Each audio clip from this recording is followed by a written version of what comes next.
السلام علیکم معزز ناظرین، اگر آپ ہمارے چینل میں نئے ہیں تو ہمارے چینل کو سبسکرائب کر دیں تاکہ ہر نئی آنے والی ویڈیو کا نوٹیفیکیشن آپ کو ملتا رہے۔ اللہ تعالیٰ نے ارشاد فرمایا، مرد حاکم ہیں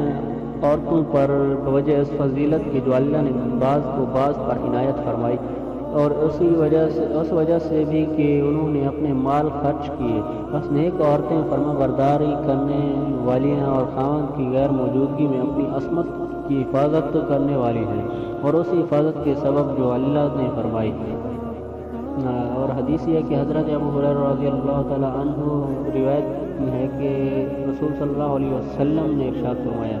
جب مرد اپنی بیوی کو اپنے بستر کی طرف دعوت دے اور وہ نہ آئے، بس مرد اس پر ناراضگی کی حالت میں رات گزارتے تو اس عورت پر فرشتے لعنت کرتے رہتے ہیں یہاں تک کہ صبح ہو۔ بخاری مسلم کی ایک روایت میں یہ الفاظ بھی آئے ہیں، جب عورت اپنے خاوند کا بستر چھوڑے ہوئے رات گزارے تو اس پر صبح تک فرشتے لعنت کرتے رہتے ہیں۔ اور ایک روایت میں ہے کہ اللہ کے رسول صلی اللہ علیہ وسلم نے فرمایا، جو آدمی اپنی بیوی کو اپنے بستر کی طرف بلائے بس وہ انکار کر دے تو آسمان والی ذات اللہ عز و جل اس پر ناراض رہتی ہے یہاں تک کہ وہ اپنے خاوند کو راضی کر لے۔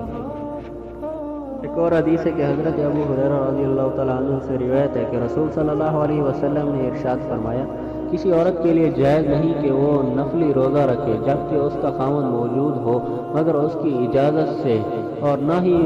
کسی کو گھر میں اس کی اجازت کے بغیر آنے کی اجازت دے۔